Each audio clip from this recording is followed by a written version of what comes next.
5 people now have died from the coronavirus in West Virginia, and while health officials are trying to keep that number low, there are various efforts to deal with the impact, everything from health care to unemployment.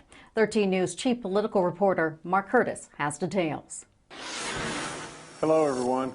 Governor Jim Justice made the announcement at his daily briefing and says the 89-year-old woman who died had been a patient at the Sundale Long-Term Care facility in Morgantown. Keep this lady and keep this family in your thoughts and prayers. To try to keep the COVID-19 cases and deaths down, the state is imploring people not to travel or join in large gatherings during the Easter week or Passover week observances. Traditional in-person worship or fellowship or gathering activities really should not be held.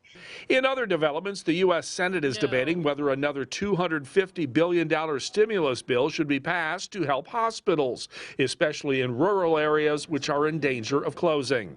I'll be talking to the Vice President and basically urging him immediately to get money out the door for the rural hospitals. They were supposed to be in the program.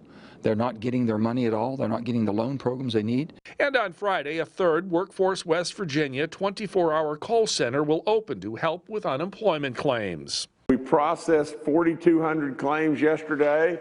We're still losing a little bit of ground and everything on certain days. Certain days we're doing terrific. The positive rate for COVID-19 testing in West Virginia remains below 4%, second lowest in the nation. Even with among the lowest numbers in the nation, Governor Justice says this is no time for West Virginians to let their guards down. That's because the state is still considered high risk because of the large number of elderly who live here and the large percentage of people who suffer from things such as diabetes and obesity.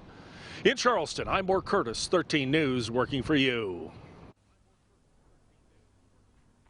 Mark, thanks so much. And of course, because of the interest in this particular topic, this Easter Sunday on Inside West Virginia Politics, Mark has some very special guests, including Catholic bishop, a Jewish rabbi, and imam from the Islamic Center of West Virginia. That will be on this weekend. Again, Inside West Virginia Politics. It airs at 6 o'clock and 11:30 on Sunday morning.